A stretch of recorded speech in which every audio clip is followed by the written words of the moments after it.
গণ অধিকার পরিষদ সভাপতি নুরুল হক নূরের শারীরিক অবস্থা স্থিতিশীল।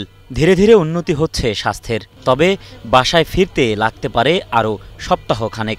তখনও থাকতে হবে পূর্ণ বিশ্রামে। এখন উনি ভালো আছেন, তবে একটু যেটা হয় এই ধরনের একটা ব্লান্ট ট্রমা বা এই ধরনের ফ্র্যাকচার হয়েছে কিছু, সেই জন্য ওনার কিছু ব্যথার কমপ্লেন আছে। এইসব ফ্র্যাকচার হিল হতেও ধরুন 4 থেকে 6 সপ্তাহ সময় লাগবে, কিন্তু তার জন্য ওনাকে কিন্তু হাসপাতালে থাকাটা জরুরি না। উনি হয়তো উইদিন 1 উইক হাসপাতাল থেকে চলে যেতে পারবেন। উন্নত চিকিৎসার জন্য নূরকে বিদেশে নেয়ার দাবি জানাচ্ছে গণ অধিকার পরিষদের সাধারণ সম্পাদক রাশেদ খান। দেশে চিকিৎসা নিরাপত্তায় বিঘ্নসহ জীবনের ঝুঁকিও দেখছেন তিনি। সরকারের কাছে আহ্বান জানিয়েছি একটি তদন্ত কমিটি গঠন করেন, কিন্তু সরকার বলেছে বিচার বিভাগীয় তদন্ত কমিটি তারা গঠন করবে। আসলেই তারা সেটি করবে কিনা সেটি নিয়ে আমাদের কাছে সন্দেহ রয়েছে। এইখানে চিকিৎসা হলে নুরুল হক নূরের নিরাপত্তা বিঘ্নিত হতে পারে এবং তার জীবনের ক্ষেত্রে এক ধরনের ঝুঁকি নেমে আসতে পারে। বিভিন্ন সময় এই ধরনের ঘটনা ঘটেছে।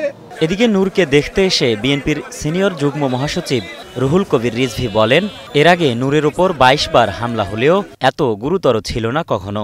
এই বিভৎস আক্রমণ, পৈশাচিক আক্রমণ হলো কেন? এটা তো আমার মনে হয়েছে পূর্ব পরিকল্পিত একটি বিষয়, যে তাকে টার্গেট করা হয়েছে আঘাত করার জন্য এবং উদ্দেশ্য ছিল একেবারে মেরে ফেলার। স্বাস্থ্য উপদেষ্টা নূরজাহান বেগমের পর নূরের শারীরিক অবস্থার খোঁজ নিতে আসেন যুব ও ক্রীড়া উপদেষ্টা আসিফ মাহমুদ সজীব ভূঁইয়া। তার দাবি, জাতীয় পার্টির ভেতর দিয়ে আওয়ামী লীগ ফেরানোর পরিকল্পনা চলছে।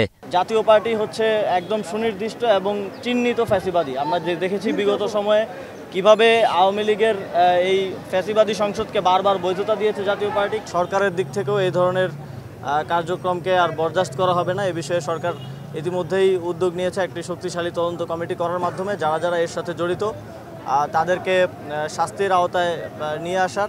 শুক্রবার রাতে রাজধানীর বিজয়নগরের গণ অধিকার পরিষদের কার্যালয়ের সামনে সংবাদ সম্মেলনের সময় সংঘর্ষে নুরুল হক নূর সহ আহত হন অন্তত 50 নেতাকর্মী। AKM Suman, star news, Dhaka.